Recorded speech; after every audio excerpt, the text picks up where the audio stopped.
சக்கர தியானம்.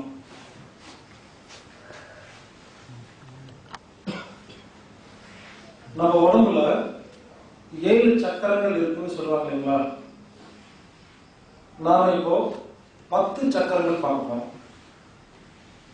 முக்கியமான 7 சக்கரம், அதை விட முக்கியமா ஒரு 2 சக்கரம் இருக்கு, 9 சக்கரம்.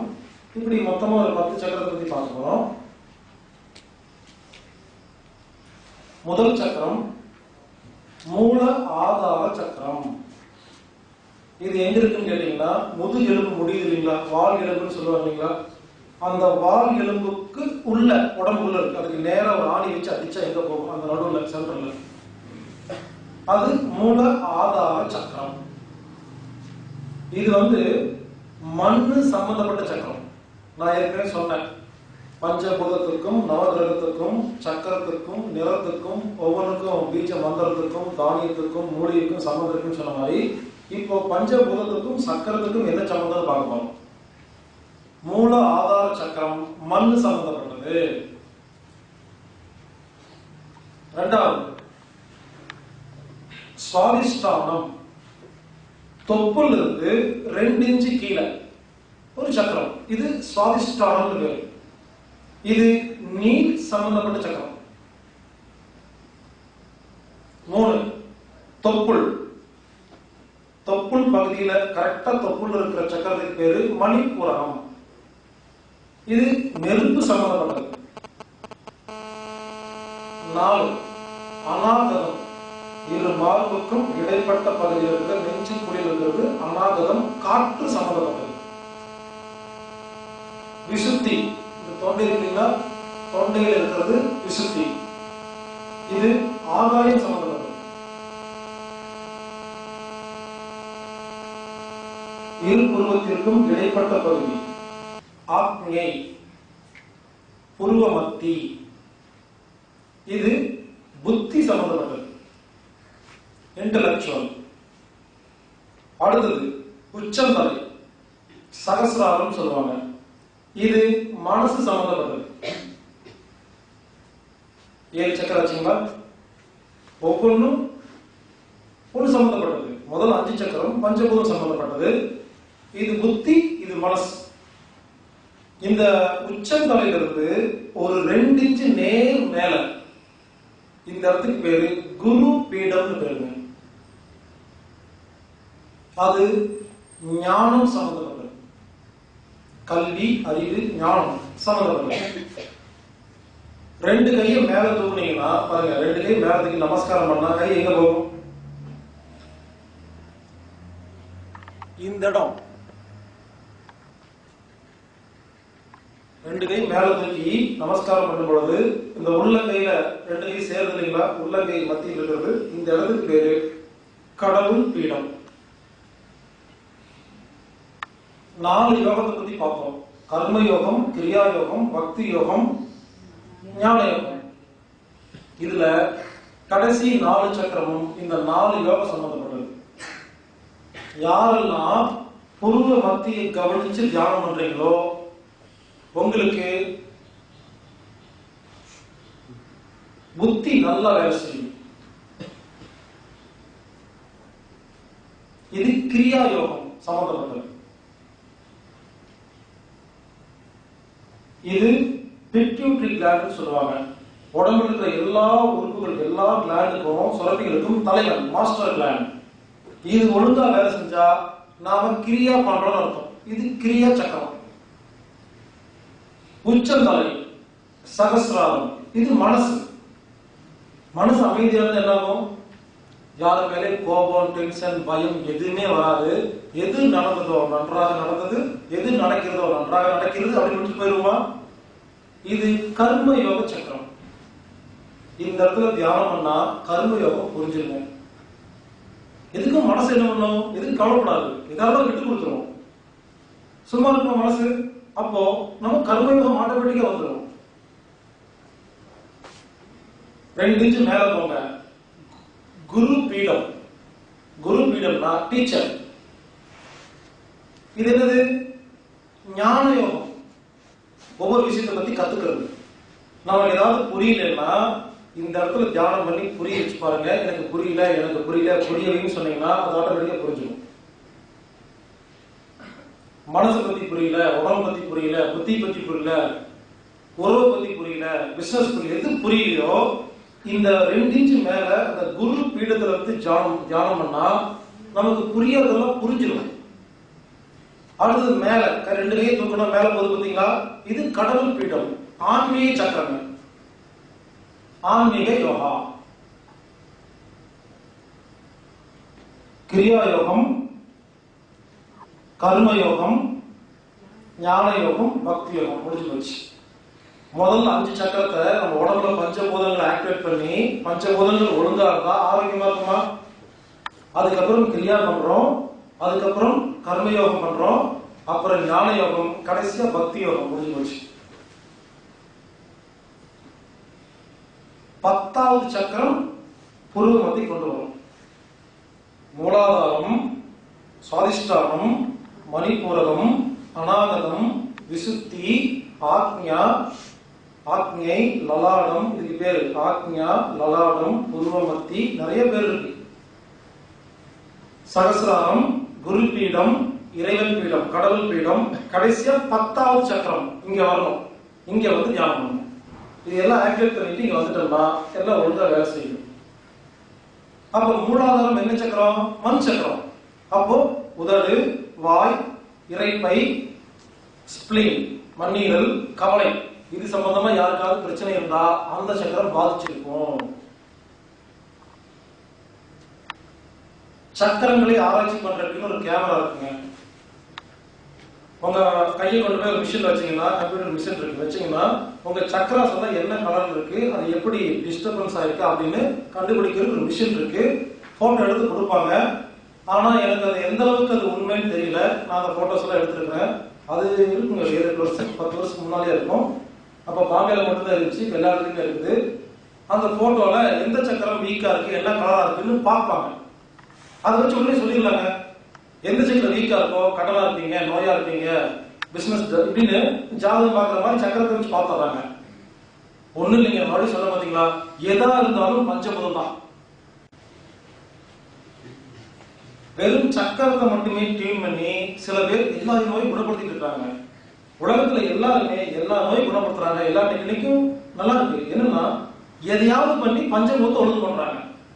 நாம பாருங்க 5 நாள்ல நிறைய வழியில பஞ்சபூதத்தை ஒழுங்கு பண்றது எல்லா வழியிலும் பார்த்துட்டு இருக்கோம். இதுக்கு அப்புறமும் நோய் இருந்தா ஒத்துக்கவே முடியாது. மண் சக்கரத்தை, மூலாதார சக்கரத்தை ரெடி பண்ணா கவலை இருக்காதுங்க. யாருக்காவது கவலை இருக்கும்போது அந்த போட்டோ எடுத்து பாத்தீங்கன்னா மண் சக்கரம், மூலாதாரம் ஒழுங்கா இருக்காது, டிஸ்டர்பன்ஸ் இருக்கும். சுவாதிஷ்டானம், தொப்புல இருந்து 2 இன்ச்சு கீழே, இது நீர் சக்கரம். ஆண்மை குறைவு, குழந்தையின்மை, பெண்களுக்கு உண்டான மாதவிடாய் சம்பந்தப்பட்ட எல்லா பிரச்சனையும், கிட்னி ஃபெயிலியர், சிறுநீரக சம்பந்தப்பட்ட பிரச்சனை, யூரின் அடிக்கடி போகுது, பயம் மனசுல இருக்கு, காது, இது சம்பந்தப்பட்ட எல்லா நோய்க்கும் தீர்வு என்ன? அந்த சுவாதிஷ்டானத்தை, செக்ஸுவல் கிளாண்ட், உடல் உறுப்பு சம்பந்தப்பட்ட எல்லாத்துக்குமே அந்த சக்கரத்தை கிளீன் பண்ண சரியா போயிருங்க. மணிப்பூரம், தொப்புள் பகுதி, நெருப்பு, நெருப்பு இது சம்பந்தப்பட்டது, கசப்பு உறுப்பு, இருதயம், இருதயத்தின் மேலுறை, சிறுகுடல், உடல் வெப்ப கட்டுப்பாட்டு உறுப்பு, அழுத்ததிக படபடப்பு, இதெல்லாம் நெருப்பு சம்பந்தப்பட்டது. இதெல்லாம் மணிப்பூர் டியூன் பண்ணா போதும் சரியா போயிடும்.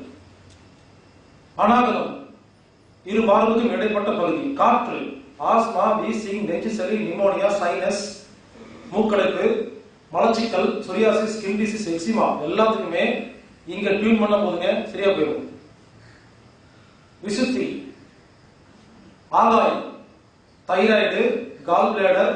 தைராய்டு வந்து ஆகாய சம்பந்தப்பட்ட கிளாண்ட். தைராய்டு, கால் பிளேடர், பித்தப்பை, லிவர், கல்லீரல், கண்ணு, கிட்ட பார்வை, தூர பார்வை, குளுக்கோமா, கண்ணில் புற வருது, ஃபேட்டி லிவர், மஞ்சக்காமலை, ஜாண்டிஸ், இதெல்லாம் லிவர் சம்பந்தப்பட்ட டிசீஸ். இதெல்லாம் இங்க ட்ரீட் பண்ணா சரியா போயிடும். இந்த வீக்கர் அவ்வளவுதான். ஆக்னி புத்தி சம்பந்தப்பட்ட, உச்சந்தலை மனசு சம்பந்தப்பட்ட, குருப்பீடம் ஞானம் சம்பந்தப்பட்ட, அறிவு இல்லாமல் இருக்கும் பொழுது, பக்தி இல்லையா நேரம் நேரம் போயிடணும். இவ்வளவுதாங்க. இந்த 9 சக்கரத்தை டியூன் பண்ணிட்டு இந்த சக்கரத்துல வந்து அமைதியா உட்காந்து கவனிச்சு சும்மா இருந்தோம்னா ஆட்டோமேட்டிக்கா நம்ம உடம்புல எல்லா சக்கரமும் ஒழுங்கு பண்ணி நமக்கு என்ன டிஃபிஷியன்சியும் சரியா போயிருதுங்க. நீங்க உடனே உட்காந்துட்டு எந்த சக்கரம் வீக்கா இருக்குன்னு ஆராய்ச்சியெல்லாம் பண்ண வேண்டாம். டெய்லி எல்லா சக்கரத்தையும் டியூன் பண்ணிட்டா எது வீக்கா இருக்கோ ஆட்டோமேட்டிக்கா சரியா போயிருமா நமக்கு தெரியாது. இப்படி நம்ம உடம்புல இருக்கிற எல்லா சக்கரத்தையும் டியூன் பண்றது எப்படி? இதுக்கு சில பயிற்சிகள் இருக்கு. இதுக்கு பேரு சக்கரா தியானம்னு பேருங்க. இதுக்கு முத்திரைகள் இருக்கு.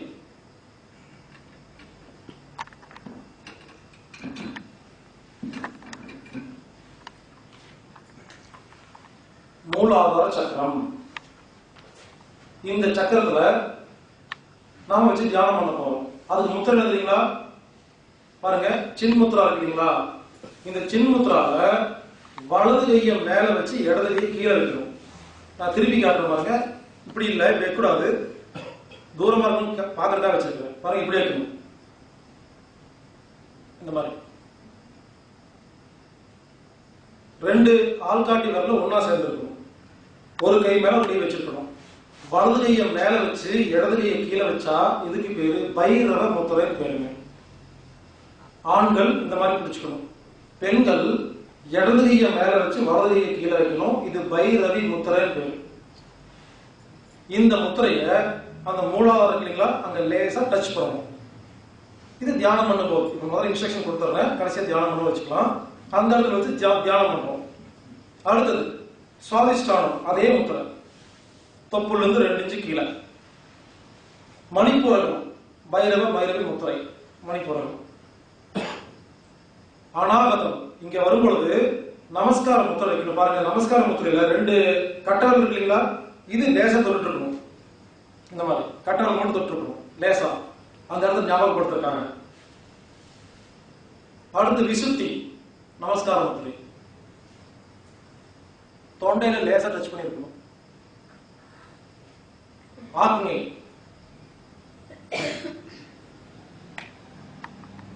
சகஸ்திராரம் பாருங்க.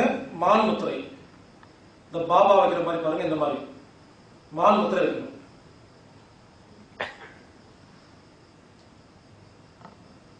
உச்சந்தலையில் இருக்கணும். 2ஐயும் சேர்த்து உச்சந்தலை இருக்கணும். குரு பீடம் நமஸ்கார முத்திரை 2 இன்ச்சு மேல. கடவுள் பீடம் நல்லா மேலத்தை வச்சுக்கணும். இது அந்தந்த முத்திரையில வைக்கிற அந்தந்த சக்கரத்துல வைக்கிற முத்திரைகள். எப்படி தியானம் பண்ண போறோம்? கவச தியானம் பார்த்தோம் பாத்தீங்களா? அதே மாதிரிதான். ஆ ஊ இம். முதல்ல என்ன பண்ணுவோம்? கண்ணை மூடி முதுகு நேரம் வச்சு உட்கார்ந்துட்டு முதல்ல பைரவி முத்திரை அந்த மூலாதாரத்தில் லேசா தொட்டு வச்சுக்கணும். இப்ப என்ன பண்ண போறோம்? நான் முதல்ல மூலாதார சக்கரம் அப்படின்னு சொல்றேன். அந்த இடத்துல வச்சுக்கோங்க. இடது கை மேல வைக்கணும், வலது கை கீழே வைக்கணும். நீங்க வந்து பைரவி முத்திரை, ஆண்கள் பைரவ முத்திரை. இப்ப மூலாதாரத்துல வச்சுட்டு நான் என்ன பண்ணுறீங்களா எல்லாம் ஒன்னா சேர்ந்து சொல்றதுக்காக அது சவுண்ட் கொடுப்பேன். நான் அப்படின்னு சொன்னா உடனே ஆன ஆரம்பிச்சிடக்கூடாது. அந்த செகண்ட்ல தான் மூச்சு காத்து இழுக்க ஆரம்பிக்கணும். இழுத்துட்டு பழக்கம் போல சொல்றோம். முடிச்சுன்னா கொஞ்ச நேரம் அமைதியா இருக்கும் அப்படிங்கிற. அடுத்தது ஊன்னு சொல்லணும். அதே சக்கரம் கண்ணை மூடி உட்கார்ந்து பாருங்க. ஆ ஆரம்பிக்கும் போது மெதுவா ஆரம்பிக்கணும்.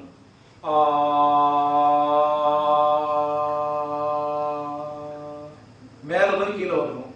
எடுத்த உடனே ஆ அப்படின்னு சொல்லக்கூடாது. சில பேர் ஆ ஆ ஆ கேப் எல்லாம் விட்டு சொல்லக்கூடாது. ஒரே மூச்சு மெதுவா ஆரம்பிச்சு ஹை பிச்சில் போய் மெதுவா கீழே வந்துடணும். முடிச்சுட்டு வெயிட் பண்ணணும்.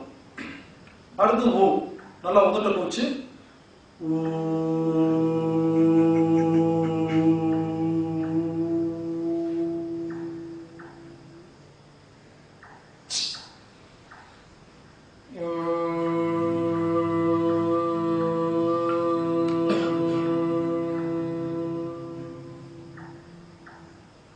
கொஞ்ச நேரம் அமைதியா இருக்கும். ஒரு சக்கரத்துல ஆ உ இம் அமைதியா இருக்கும். அடுத்த சக்கரம் சொல்லுவேன். என்ன முத்திரைன்னு சொல்லுவேன். மெதுவா அந்த இடத்துல கொண்டு வந்துட்டு மறுபடியும் 3 தடவை முடிக்கிறோம். இப்படி 10 சக்கரத்திலையும் ஒவ்வொரு சக்கரத்திலையும் 3 முறை சொல்லுவோம். ஆ உ இம். கடைசியா பாருங்க, இந்த முத்திரை வந்தோடனே கண்ணை திறக்கூடாது. முடிச்ச உடனே சின்ன முத்திரா கொண்டு வந்து மெதுவா கையிறக்கணும். மெதுவா கையிறக்கிட்டு வந்து தொடைக்கு மேல வச்சுக்கிட்டு கண்ணை மூடி உட்கார்ந்து ஒரு 2 நிமிஷம் தியானம் பண்ணணும். கவனம் குரு மத்தியில் இருக்கணும். இது சக்கரா தியானம். இது மூலமாகவும் பல நோய்கள் குணமாயிட்டு இருக்கு. நான் ஒவ்வொரு குருநாதரையும் பார்த்து ஒவ்வொரு பயிற்சி கத்துக்கிட்டேன். ஆனா அந்த குருநாதர்கள் இந்த ஒரே ஒரு பயிற்சியை வச்சு பல பேருக்கு குணப்படுத்திட்டு இருக்காங்க. அப்போ இத்தனை பயிற்சி நம்ம ஒன்னா பண்ணா கண்டிப்பா நமக்கு ஆரோக்கியம் மட்டும் இல்லைங்க, மனசுல தெளிவு, புத்தியில தெளிவு, ஆன்மீகம் எல்லாமே கிடைச்சிடணும். இதுக்கு மேல எதுவும் கிடைக்கல அப்படின்னு சொல்லக்கூடாது. அந்த அளவுக்கு நம்ம பண்ணணும். ஆரம்பிப்போம். கண்ணை மூடிடுங்க. ஆண்கள் பைரவ முத்திரை, பெண்கள் பைரவி முத்திரை. மூல ஆதார சக்கரம், மண் சம்பந்தப்பட்ட சக்கரம், மூல ஆதார சக்கரம். சாண்டிங் பண்ணும்போது நமது கவனம் அந்த சக்கரத்துல மட்டும்தான் இருக்கணும்.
சுவாதிஷ்டான சக்கரம் தொப்புள் இருந்து 2 இன்ச்சு கீழே இருக்கணும்.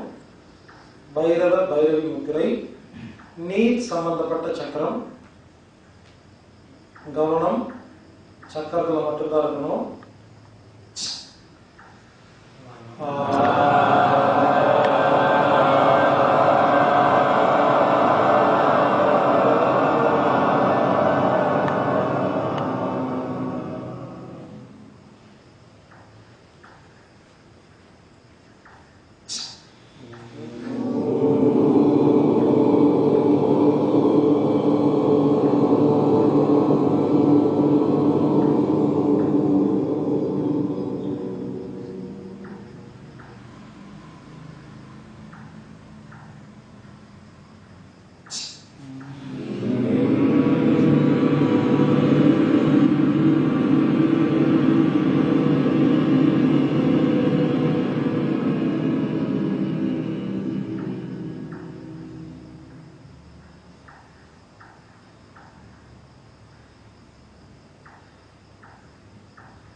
மணிப்பூரக சக்கரம், பைரவ பைரவி முத்திரை, நெருப்பு சம்பந்தப்பட்ட சக்கரம். கவனம் தொப்புள் பகுதியில் தான் இருக்கணும். மணிப்பூரக சக்கரம்.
அநாகத சக்கரம், இரு மார்புக்கும் இடைப்பட்ட பகுதி. நமஸ்கார முத்திரை. மார்பு குழியில, நெஞ்சு குழியில கட்டவர்கள் ரெண்டும் லேசா போட்டுட்டு இருக்கணும். கவனம் இரு மார்புக்கும் இடைப்பட்ட பகுதி. காற்று சம்பந்தப்பட்ட சக்கரம்.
விசுத்தி சக்கரம், தொண்டைக்குழி.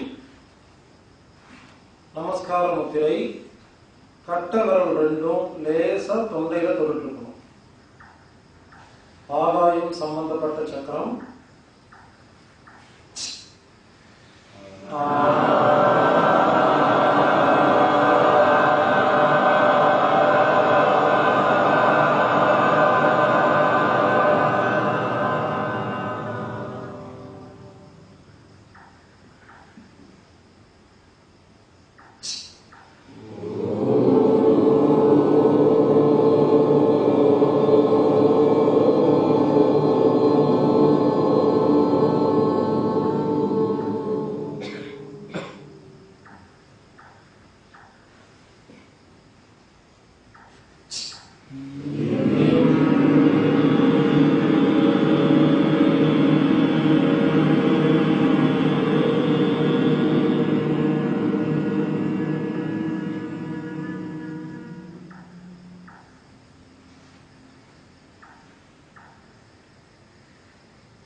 இரு புருவத்திற்கும் இடைப்பட்ட பகுதி.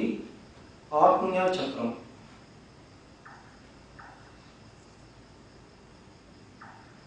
கிரியா யோக சக்கரம். நமஸ்கார முத்திரை.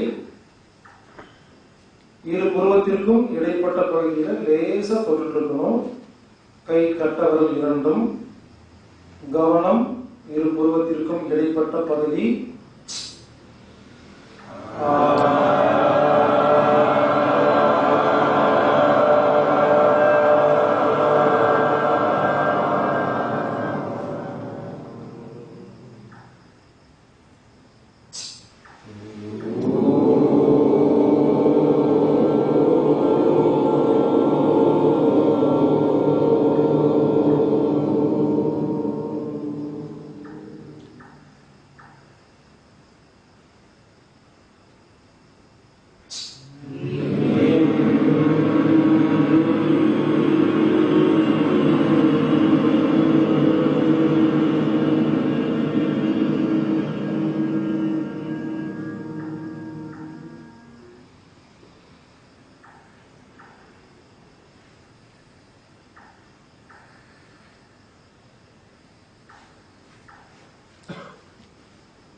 உச்சந்தலை. சகசிரார சக்கரம், மான் முத்திரை, இதுக்கு மிருகி முத்திரைன்னு சொல்லுவாங்க. பாபா முத்திரை. உச்சந்தலையில 2 கையிலும் மான் முத்திரை வச்சுக்கோங்க. கர்ம யோக சக்கரம் கவனம் உச்சந்தலையில தான் இருக்குது.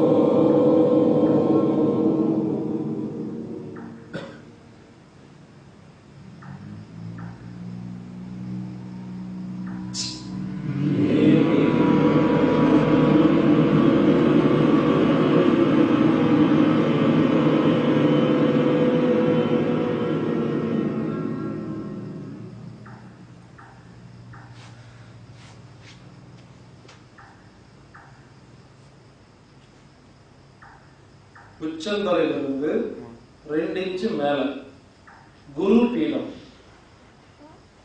ஞான யோக சக்கரம், நமஸ்கார முத்திரை. கவனம் உச்சந்தலையிலிருந்து 2 இன்ச்சு மேல இருக்குது.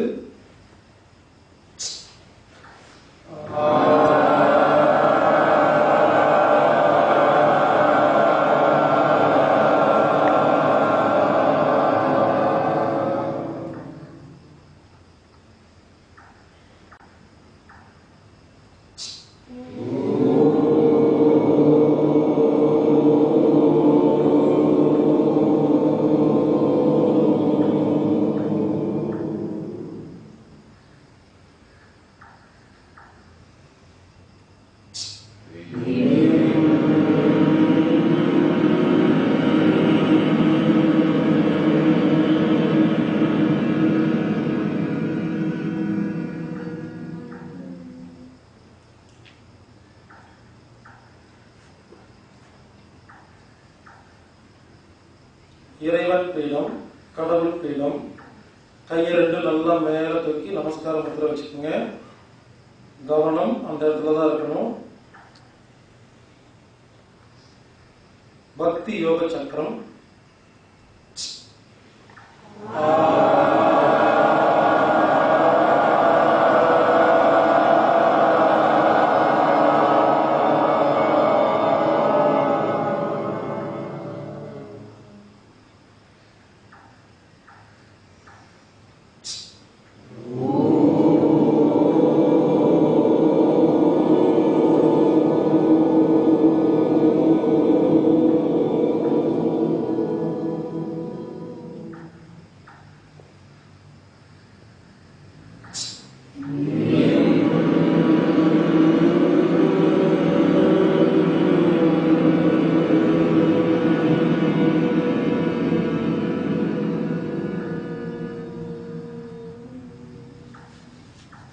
சின் முத்ரா.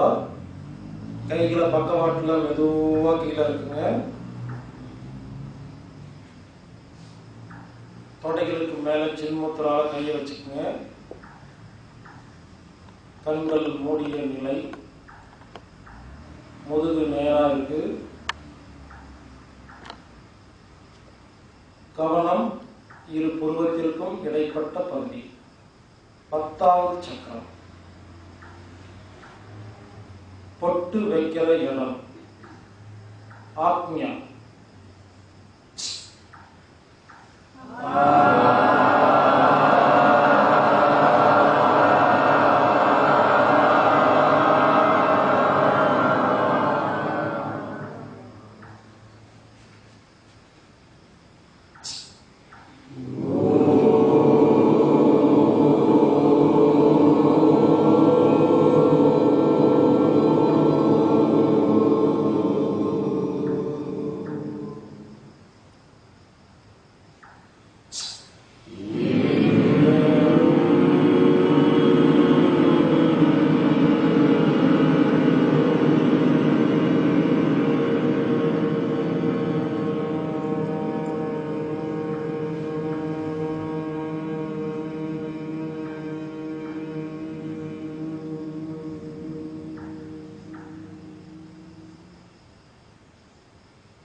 இரு புருவத்திற்கும் இடைப்பட்ட பகுதி. தியானம்.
இப்போ நாம ஆள் மனசோட நெருக்கமா இருக்கிறோம்.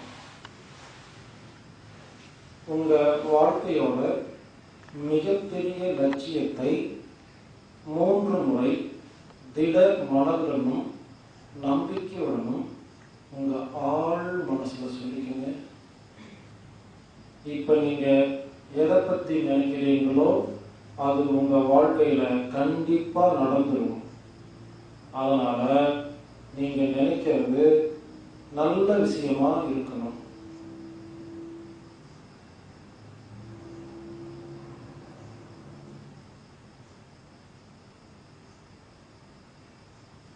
நான் சொல்றத உங்க மனசுக்குள்ளேயே சொல்லிக்கங்க, வாய் விட்டு சொல்ல வேண்டாம். நான் ஆரோக்கியமாக இருக்கிறேன்.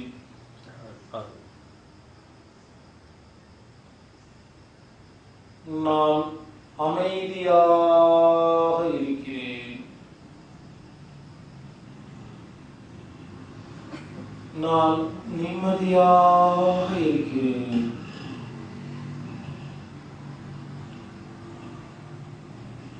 நான் மகிழ்ச்சியாக இருக்கிறேன்.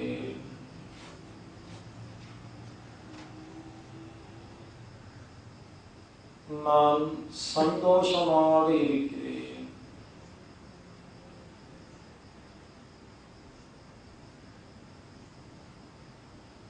என் மனம் அமைதியாக இருக்கிறது. எனது புத்தி தெளிவாக இருக்கிறது.